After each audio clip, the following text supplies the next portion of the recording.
This first piece of music is very, very special to me and to my father, who has passed away. It's called Il Silenzio, meaning the silence, and it was written and performed in 1965 by Nini Rosso. It was a memorial piece commissioned by the Dutch, first played in 1965 on the 20th anniversary of the liberation of the Netherlands.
Buonanotte amore, buonanotte ovunque tu sia,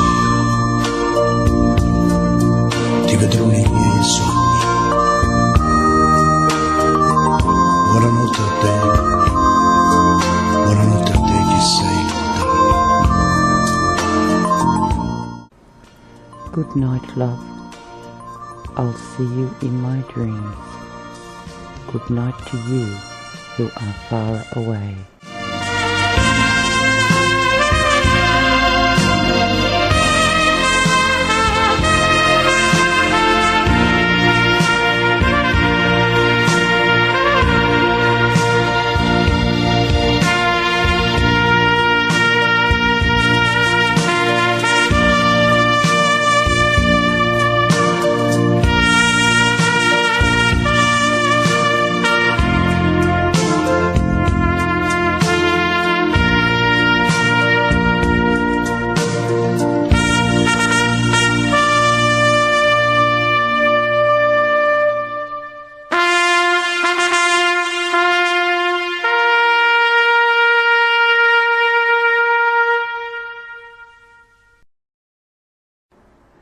The following ode, called The Fallen, is recited here in Australia and New Zealand every Anzac Day. It was written by Lawrence Binyon, a British poet, in response to the outbreak of World War I. It is a tribute to all casualties of war. They shall not grow old as we that are left grow old. Age shall not weary them, nor the years condemn. At the going down of the sun, and in the morning, we will remember them. I thought long and hard about my decision to leave. This was my home that I loved, my job at the hospital where I had been working for so many years, all my friends. But the memories of Adam were making it extremely hard for me to have any semblance of a normal life. He was everywhere.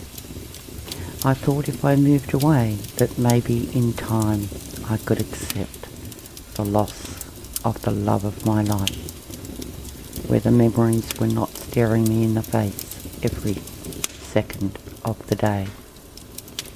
Of course, he would still be a strong presence in my mind, but being in a new place, making new friends, and a different hospital, maybe I would cope better. Well, so I kept telling myself.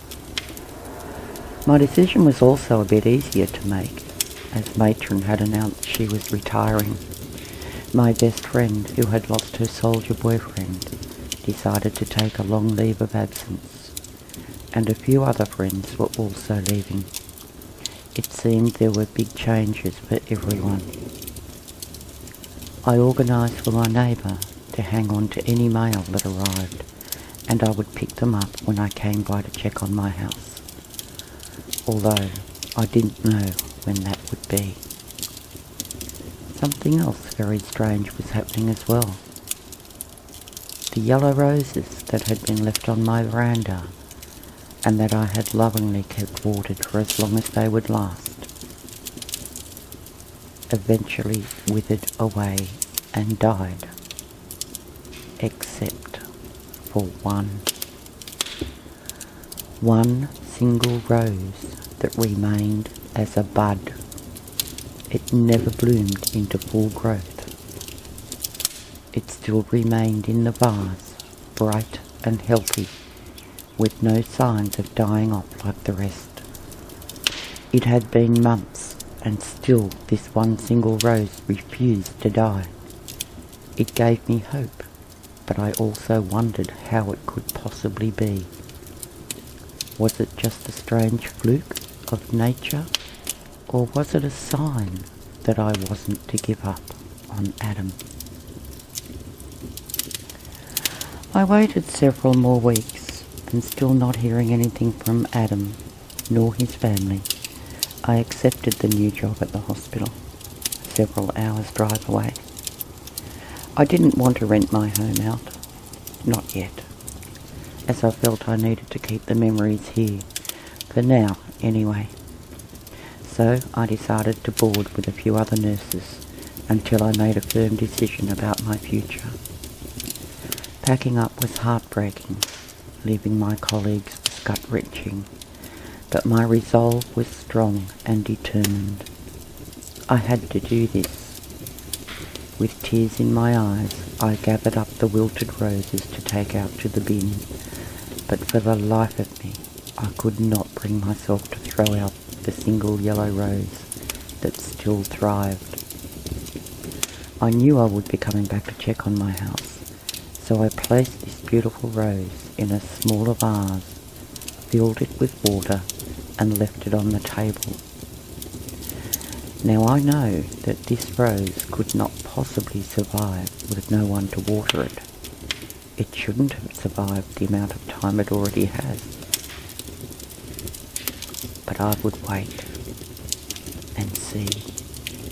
This was yet another mystery amidst all the others where there have been no answers.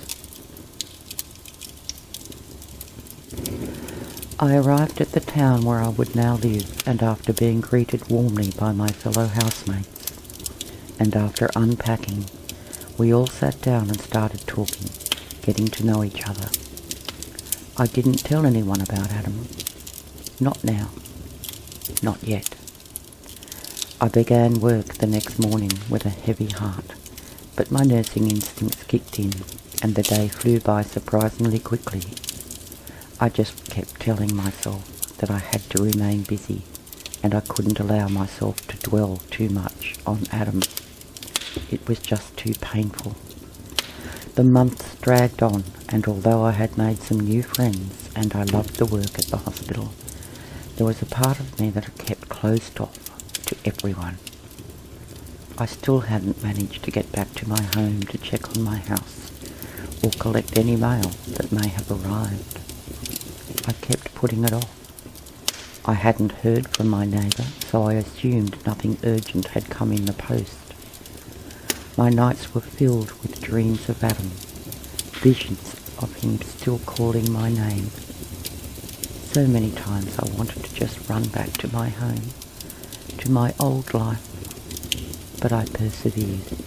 and just kept taking each day as it came. I waited eagerly each day for Scarlett to arrive, hoping to see her with an envelope in her hands for me. But each day she came in, I could see disappointment on her face, and my heart dropped. Nothing. No letter. My memories of Grace and our time together were now flooding back to me. I remembered everything. I still had a long road ahead where my injuries were concerned. And I had lost so many good buddies. My family lived so far away, they couldn't travel to see me. I came to rely on Scarlett not as my nurse, but also as a friend who was kind enough to help me in my search for Grace and to do the things that I was unable to at the time. Flying was out of the question, not only because of my wounds, but the war was still raging. I know I had to concentrate on healing my body, but my frustration and anger and sadness was taking an effect on me emotionally. Scarlett told me she had written to Grace again, this time sending the letter to her home address, which I had remembered. If Grace was still sending letters to me where she normally did, I wasn't receiving them.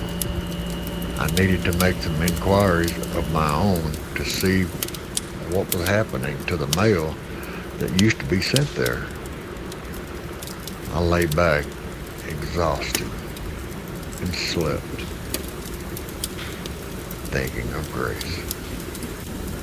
When Scarlett came on duty the next morning, she seemed as disappointed as I was that she hadn't heard anything in response to the letter she sent. I felt blessed that Scarlett was so eager to help me. I sure needed it. We started discussing other ways we could try and find out any information on Grace. I remembered the hospital where she worked. I knew her home address. I recalled the names of her friends, but not their last names, except for her best friend, who was also seeing an American soldier. The thing is, I didn't know her friend's address, only that she worked at the same hospital.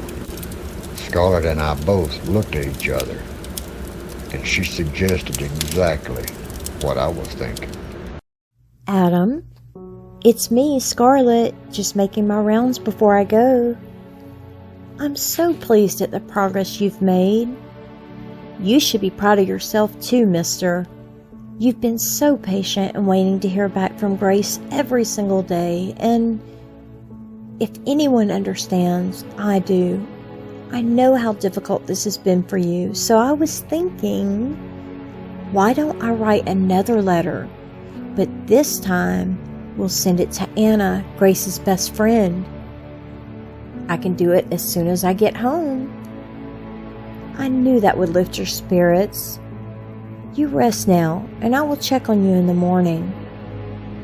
Good night, Adam. My excitement grew once again, and knowing Scarlett would write the letter that night, I drifted off into a peaceful slumber for the first time. I dreamt of Grace, of us dancing to her favorite piece of music that I know meant so much to her. It was a very special song to Grace and her dad. I whispered her name as sleep overtook me.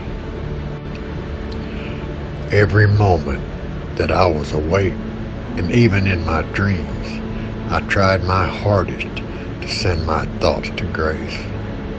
I kept telling her I was alive and that I was coming to her. I used every ounce of willpower I had to somehow believe that Grace could feel my presence. I imagined looking for her at the hospital, sending her roses, gently kissing her as she lay sleeping. I was praying for some magical miracle that Grace would know I was reaching out to her. The days turned into weeks, and the weeks into months. Christmas came and went, and we celebrated the new year of 1945. Such a long war with the loss of so many lives. I still mourned for Adam, but the instinct to survive and move on kicked in, and I slowly started rebuilding my life without Adam in it. I stopped writing letters, as that was only keeping me in a past that was too painful. I caught the eye of a handsome new doctor who just arrived at the hospital. Even though I still yearned for Adam, I decided to accept his offer to attend a local dance. I had refused him several times, but while I had no intention of becoming involved in a serious relationship, I thought a few harmless dates would be acceptable and would also help to boost my morale. I arrived home from work and dressed for the evening ahead, feeling nervous at the prospect of spending the evening with another man. He arrived right on time, and after introducing him to my roommates, we headed out into the beautiful clear and star-filled night. The dance hall was packed, and after being seated at our table with soft music playing in the background, we began the usual first date chatter. I wasn't sure when or even if I should tell him about Adam. It's not really something you talk about on a first date with another man, so I just decided to enjoy the night and keep it on a friendly basis. To my surprise, I had a thoroughly enjoyable time. He was a real gentleman and not a bad dancer either. The ease of conversation flowed between us, and before I knew it, the night was over and he was taking me home. We said a chaste good night at the door, and I went to bed, realizing with surprise that I was actually smiling as I drifted off to sleep. We saw each other regularly after that, and over time I did tell him about Adam. I felt I needed to be honest with him. He was kind and considerate and thanked me for sharing that part of me with him. We went on picnics and walks in the park, seeing the odd movie when we could. Being a surgeon, he was very busy, but that was okay with me too. I was enjoying his company more than I thought I would. Still, there was a part of me that felt I was being unfaithful to Adam, but I knew in my heart I had done everything possible to find him. I had to accept that he was gone forever from my life. With everything that had happened and all the changes I had made, I realized I hadn't heard from my best friend Anna in a long time. I knew she had taken it very hard when she lost the man she loved to enemy fire, and I also knew she had taken a leave of absence from the hospital. I had given her my new address, but I had only heard from her once. So I decided to sit down that night, and I wrote her a long letter, imploring her to please come and stay with me for a while. I dropped Anna's letter in the post on my way to work the next day. We heard more unconfirmed rumours that with our brave military men and women's efforts, that maybe, just maybe, we could be hearing of a ceasefire in the coming months, an end to the war. What a blessing that would be. Oh, please let this be true. Again, all we could do was wait, and most of all, hope. When I arrived home from work that day, to my surprise, there was a letter from my dear friend Anna. We must have both been writing our letters to each other at the same time. I raced inside and made a cup of tea and cheerfully opened the letter and began to read.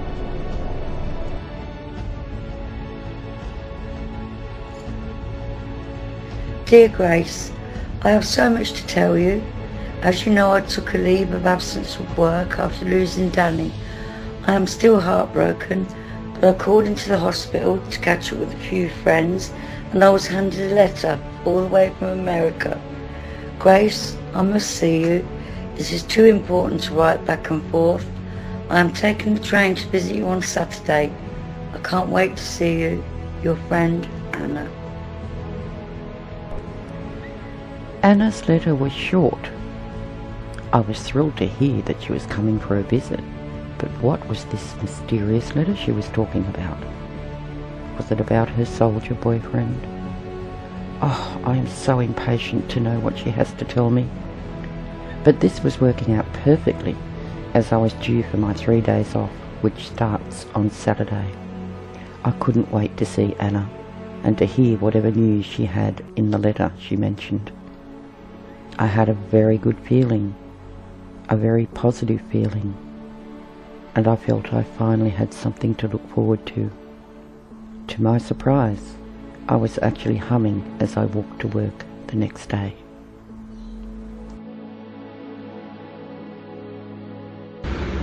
I woke up in the middle of the night after a dream so vivid that I felt I had just lived it.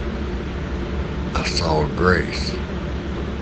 I held her. She smiled up at me with tears of happiness flowing down her cheeks. Is this an omen? Did I just have a vision of something that is about to happen? I couldn't wait to tell Scarlett when she came in the next day. I stayed awake the rest of the night and remembered everything so clearly. Please wait for me, Grace. I will be with you as soon as I can.